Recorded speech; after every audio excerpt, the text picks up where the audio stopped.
was not listed in the official letter of credence for the Pakistani delegation to the 80th United Nations General Assembly session।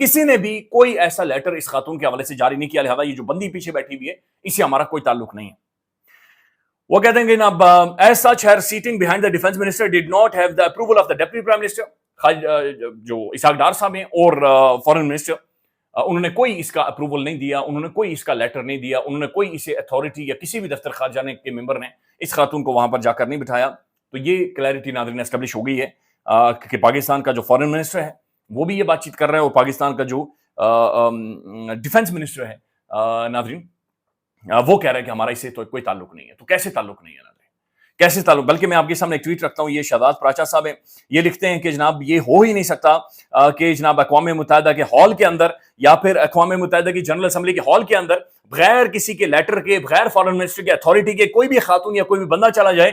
This clarification is rubbish and makes things more dubious now. وہ کہہ رہے ہیں کہ جناب یہ ربش قسم کی کلیریفیکیشن ہے جو دفتر خارجہ کی جانب سے آئی ہے۔ اب ناظرین اس خاتون کا ایک ٹویٹ ہے، میں آپ کے سامنے رکھنا چاہ رہا ہوں، یہ اگر ہم فل اسکرین کے اوپر چلا سکیں۔ یہ خاتون لکھتی ہیں ایبسولوٹلی، بالکل، یعنی خان نے ایبسولوٹلی نوٹ کہا تھا، خاتون کہہ رہی ہے absolutely I have been advocating on Pakistan and Israel for years, میں کئی سالوں سے ایڈوکیٹ کر رہی ہوں کہ پاکستان اس ریاست کو تسلیم کرے۔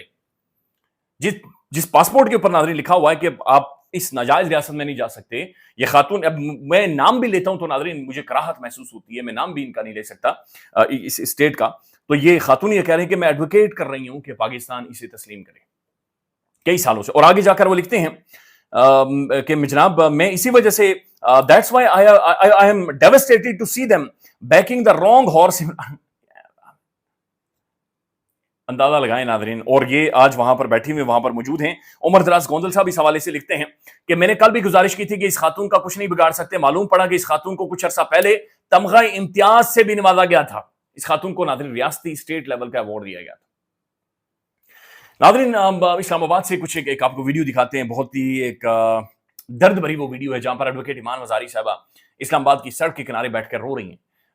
تقریباً 70+ ڈیز تک بلوچ خواتین بچیاں یہاں پر بیٹھی رہی، ان سے کوئی ملنے نہیں آیا، کوئی بات چیت کرنے نہیں آیا۔ ایڈوکیٹ ایمان وزاری صاحبہ کے جو جذبات ہیں ناظرین، یہ ہم سب کے جذبات ہیں، یہ دیکھیں۔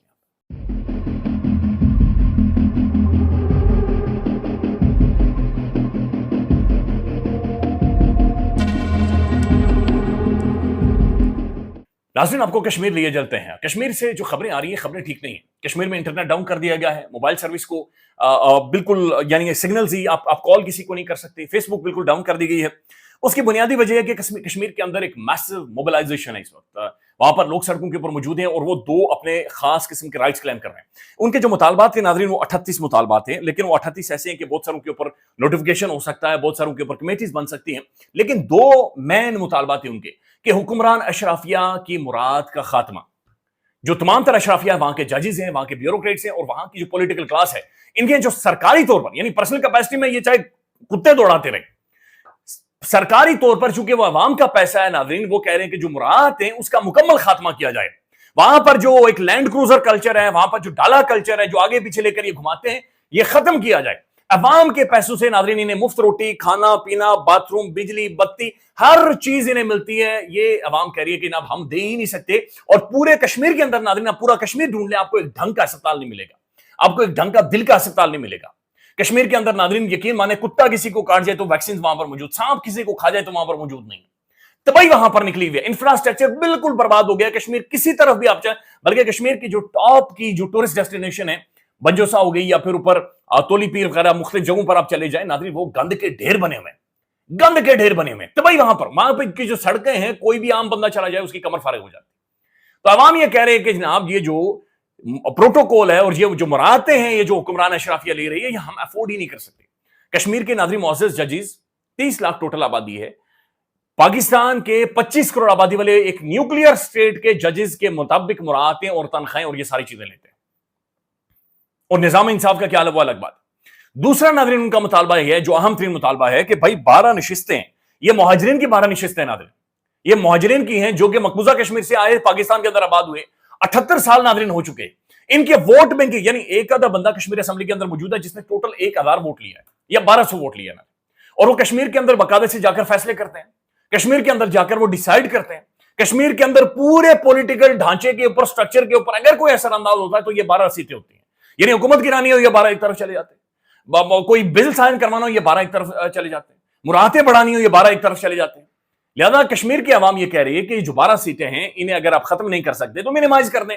یعنی 3-4 تک 12 بہت بڑا نمبر ہے, بہت بڑا نمبر ہے. یہ ٹوٹل آزاد کشمیر کی اسٹرینتھ کا 23% بنتا ہے. تو خود ہی اندازہ لگا لیں کہ 23% اسمبلی کے اندر یہ وہ نشستیں جو کہ پاکستان سے ہو کر جاتی ہیں اور مہاجرین کے نام پر یہ جا کر وہاں پر بیٹھے ہوئے ہیں, اور یہ انہیں ڈیولپمنٹ فنڈ ملتا ہے, انہیں پروٹوکول ملتا ہے, کھانا پینا سب کچھ عوام کے خرچے سے ملتا ہے. وہاں پر ناظرین عوام سڑکوں پر ہے, میسو موبلائزیشنز ہو رہی ہیں, لوگ باقاعدے سے نعرے لگا رہے ہیں اور لوگ کہہ رہے ہیں کہ ہمیں ہمارے رائٹس دیے جائیں. ایک ویڈیو آپ کو دکھاتا ہوں, یہ باغ کے اندر ایک فلیگ مارچ ہوا ہے جہاں پر اتھارٹیز اپنا کنٹرول اسٹیبلش کرنے کے لیے باقاعدہ سے مارچ کر رہی ہے. یہ دیکھیں, خیال رکھیے گا. اللہ حافظ.